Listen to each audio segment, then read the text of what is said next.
Hello my hooping friends. Today we're going to do another lap quilt here. We're going to lay it out for quilting.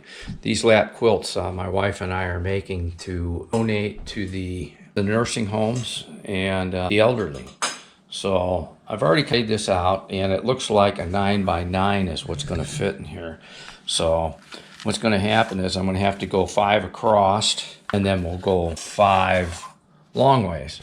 So we'll have to hoop this 25 times in order to finish the quilt. So we're going to go pick out a pattern. We've picked out this blue, light blue thread that we're going to quilt with. It seems to show up well in the dark areas here and in the border. So let's go pick a pattern. All right, we're back at our computer here, and we're going to pick out a quilting pattern to quilt on this new quilt, this lap quilt. So we're going to we're going to go up and we're going to make sure that the PC communicates with the sewing machine. So I've got an Altair baby lock, and this is Brother PE11 software. So we're going to go with the options. I'm going to go to network settings, and it shows that we are connected, so that is good. Our machine's up there. We're going to select it, click on, we're good to go. So we're going to pick out to quilting design, and I think we're going to do these either that or see what else we have here. This is mainly a man's quilt, so I don't think we want butterflies or flowers on there. We can find, maybe we should use these stars. That sounds good. So let's use the stars, import that into there.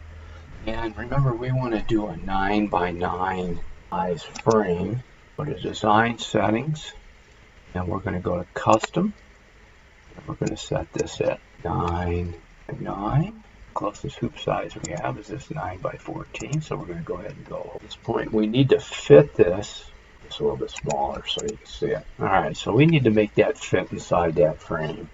So we're going to go ahead and select our pattern here until we get our black dots. We're going to hold the control key again. We're going to bring this right into white area, which is the area we'll be using today. Alright, I'm happy with that. So then, now that we have that, we're going to go ahead and put that into the frame size that we'll be using, which is the 9.5x14. So we're going to go back up to the hoop size. We're going to select 9.5x14. There it is, perfectly right in the center. I'm going to go ahead and save that as, and I'm going to go, let's write that in as 9x9 stars lap quilt. Alright, so we're going to send this over to our baby lock. So let's go send to network machine, Jackie's, and it is over there. So let's go over to the machine and we'll get that all set up to quilt. Alright, today before we get to quilting, I'm going to show you how to change the machine over. This is set up for sewing, got a walking foot on there, and we're going to change embroidery so that we can quilt. So we want to make sure that the machine is off. And we're going to go ahead and take off this table. We're going to bring our embroidery attachment, and this just slips right in. We're in place. I'm going to go ahead and take off this walking foot, plug it back, took off our walking foot, and we're going to put our embroidery foot on. Alright, slips right in there like that. Alright, so at this point we can go ahead and turn our machine on. Attachment always zeroes itself, and we're ready. We're ready to pattern and get started. Alright, we're back at our machine, and we're going to pick embroidery, and we're going to go to this Wi-Fi symbol right here. Remember, if you used a USB stick, you could use this, and it would you could transfer your design to your machine by USB, but we did it through the network over the air. So we're going to go ahead and find it. Here it is, our stars. We're going to go ahead and select that. We're going to set that pattern, select embroidery. Alright, and it's in the machine. Now again, if we look up at the top here, we're at 8.90 inches by 8.77, and I wanted 9x9. That's pretty close. So we're at 1168 threads, and it's going to take 2 minutes to embroider that again. So at this point, I'm going to go ahead and install my hoop and get my quilt in position. If you've never tried these machines before, I can show you how to do that. I'm going to go ahead, I got some black thread in here, so I'm going to go ahead and, oh, that's right, you can't see that, can you? So, if you've never threaded one of these machines before, I'm going to do that step.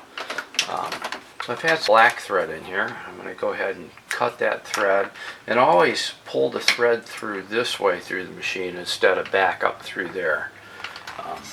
That is the way to get your thread out of there. We're also going to change the bobbin. I'm going to go ahead and use this blue that we selected, light blue, and I think we need to wind a bobbin. Alright, I'm going to go ahead and show you how to wind up a bobbin on this machine.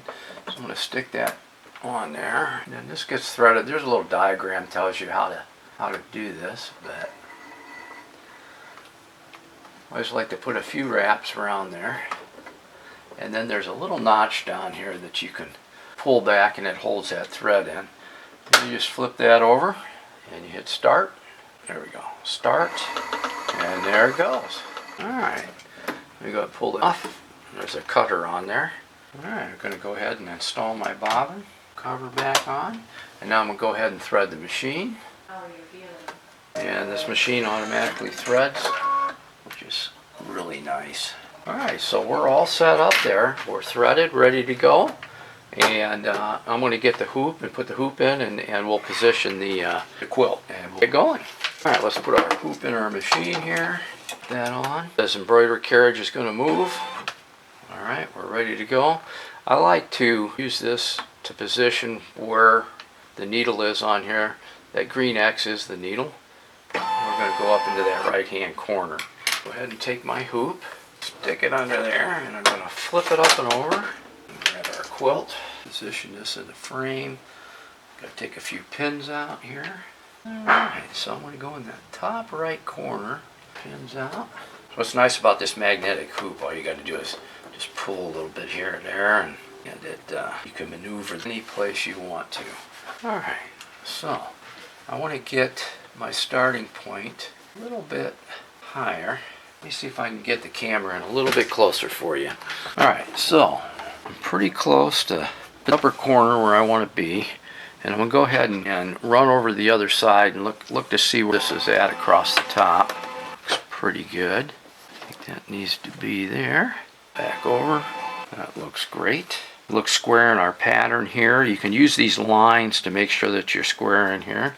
We're going to make sure this is tight.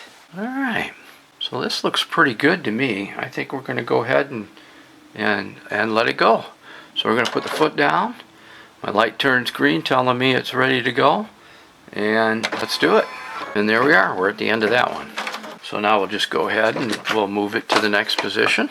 And to take out, I'm going to take that and just move it down. And what I'm trying to do is I'm looking at the pattern that I just did, and I'm finding the highest point, and that's where I'm going to go. And from now on I'll reference it's right here on my black line. On both black lines I got about a 1/4 inch, so I'll know that that's where I'd be. And then I'm going to be just a hair off of the other pattern here, just a little space in between, not much. And what I'll do is I will run that down the side here to see how close I am to everything. So I'm just about touching. I'm going to pull that just a hair bit more this way. Alright, we're in position, and I'd say we're ready to go. So I'm going to drop the foot and we'll start stitching. Pretty easy to do, my hooping buddies. And this is the way you do it on an embroidery machine that you have at home with your hoop. And again, this doesn't have to be a 9x14 hoop, magnetic hoop. It could be whatever size your machine takes. I know some machines take 9x16, some only 9x9. Again, I'm only quilting a 9" by 9" here, so a 9x9 frame would work fine. It's just the hoops are a little expensive. They cost you a couple $100, and if I had to buy one, buy the biggest one you can get for your machine. It'd be nice to have one for every size, but they are crazy expensive. Most of the things that I embroider, I use the regular hoops for embroidery designs. know, when you're doing a jacket or something like that. All right, well, now that you know how to put the second one in, you just keep going across, and same thing when you next row. Now I find that on my big quilts that I do that I have, this is just and we're just using material we've had laying around, and we're just using flannel for the batting. Normally on a quilt you're using some thick batting, and in that case usually I start at the center of the quilt and work my way out. But I find that these lap quilts are really small, and I can start in one corner and just work my way across, and it works out just fine. All right, that's how we do it, and we will, I'll show you a picture of this when the quilt is done. All right, as promised, it is all finished. I'll try to show you some of the quilting. As you can see, it's real easy to see in the border here. You can see some of the stars and some of the darker areas, but it is completed. I'll show you the back. And this is the back side. You can see the quilting pattern a lot better. Of course, we have to cut all the threads where the start and the finishes are. But as you can see, this is it, the finished product. So thanks for coming along on this project, my hooping buddies. And we'll catch you next time. Keep it in the hoop.